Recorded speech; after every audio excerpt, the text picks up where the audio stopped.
This might be the ugliest jump shot in the NBA right now, and somehow it works. LaMelo, along with Tyrese Halliburton, they make three-pointers at an insane clip. It works for some reason, and that made me thinking, what are some of the ugliest jump shots in NBA history? I'm sure a lot of you are familiar, but I thought it'd be interesting to break it down and rank these jump shots in a tier list and see what is the definitive ugliest jump shot in NBA history. So without further ado, let's get into it. Like and subscribe if you enjoy. If you know ball, let's go. Here we go. Kickstart with some modern chaos. LaMelo Ball, Tyrese Halliburton, players in an era where jump shot mechanics are enforced like crazy and still choose to shoot the ball in a weird manner. LaMelo made 10 threes the other day in a game, and his white, it looks awful. The ball starts near his left hip, his elbow flares, his shot comes from his body. There's barely any vertical lift, and the angle he shoots the ball at is disgusting. But it kind of suits him, and it allows him to have deep range, a fast release, off the dribble comfort, and he doesn't need the perfect mechanic to create space, and it's unpredictable for defenders. They're seeing everyone else's setup perfect jump shot. LaMelo just slings that thing and he's gone. It might go in, it might not, but when it does, it's firing. LaMelo is going in the, I want to say B tier, because he does shoot at a high percentage, he does make shots, and it's not the most consistent, but when it is falling, it's really falling, and he has the confidence to let it fly, and is a high attempts per game shooter from behind the arc. And Tyrese Halliburton's like that in a similar way. When he shoots, as we've seen in the clutch as well, it looks ugly, but the ball was going in. And when the ball goes in, you can't say a whole lot. The ball starts on his right side.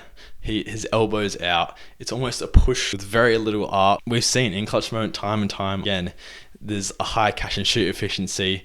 And when you have a playmaker like LaMelo, like Tyrese Halliburton, who can swing the rock, that allows them to be more open for jump shots, which helps their efficiency. And in this case, efficiency beats aesthetics. And Tyrese, because of the clutch moments, because of the clutch factor, that ranks a lot in my mind. I'm going to put him up to A. In terms of ugly jumpers, it is A. But let's throw it back a bit further. We got the catapult, Shawn Marion, and a lot of OGs, a lot of older fans remember this. A shot which was released from his chest. I don't know why I keep acting them out like I'm not going to put clips of them shooting in right here.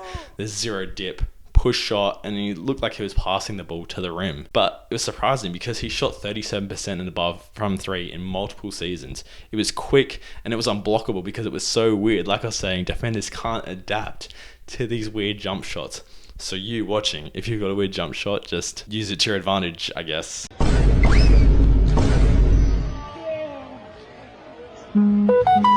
Now, Shawn Marion, he shot the ball relatively well, and it's kind of satisfying to look at. I'm going to put him in the A as well, and this is all relative. This is in terms of the bad jump shooters of the world. So he's going to go into the A tier along with Tyrese. Michael Kidd-Gilchrist is another poster child of this. Ball is across his face. How does he see when he shoots? There's a double hitch midair. His release is inconsistent, and it looks somewhat painful. The defenders didn't respect it, and there's limited spacing, so his shot never fully recovered. It never really reached the heights, and he didn't reach the heights as a player that he was supposed to exceed to. So this is the first example that we have on this list of a jump shot looking bad and arguably being bad, and that doesn't translate into today's NBA. If you can't shoot, it's hard to make a name for yourself in the league. Michael Kidd-Gilchrist was the blueprint of a bad NBA jump shot. You look up ugly jump shot form, and that is what will come up. And for that reason alone, we have to go F. I don't even know if I made an F on this tier maker. F, because that is the ugliest jump shot form I've ever seen. And we got Kevin Martin as well. His form was leaning sideways, his body was tilted, his legs splayed out, and his release point was inconsistent, but on the other hand, he was a 20-point per game scorer. He was an elite foul drawer and crafty off the screen. So his shot form can look broken, but if the rhythm is consistent, it works. I'm playing clips right now. You can see the lean. And just like LaMelo and Tyrese and Shawn Marion, we'll find that a lot of these shooters actually find a niche in which they can operate and in which they can shoot a high efficiency from the field and from three. Now, Kevin Martin, nothing special. He was a great scorer. So I'm just going to chuck him in the C tier. Someone who doesn't do that is Joakim Noah. And we've all seen the video. I'm going to play it right now. Probably another one. Here go two more for y'all. You know what? Here go two more for y'all. And the mechanics of his shot are disgusting. He recognizes this. I recently saw him on the Numbers on the Board podcast talking about this, and he knows that he has a disgusting jump shot. It's a 2-motion push. His shot starts below his chest. There's an awkward sideways wrist snap from both his hands. And as a big man in the 2000s, where his main job was on the defensive end of the floor, this wasn't a necessity, but when it did come out, especially at the free throw line, people were wincing. I know it's hard to look at. It didn't ruin his impact in the game, but it definitely hindered his efficiency and what could have been his impact on the offensive side of the floor. And for the reasons I stated earlier, Joakim Noah gets a little bit of leeway because he is a center, because he doesn't shoot the ball that often and is not an offensive player. But because of that, I'm going to put him in the D tier. So what actually makes a bad jumper? Is it because it's ugly? Because it's inconsistent? Does it limit their potential as a player?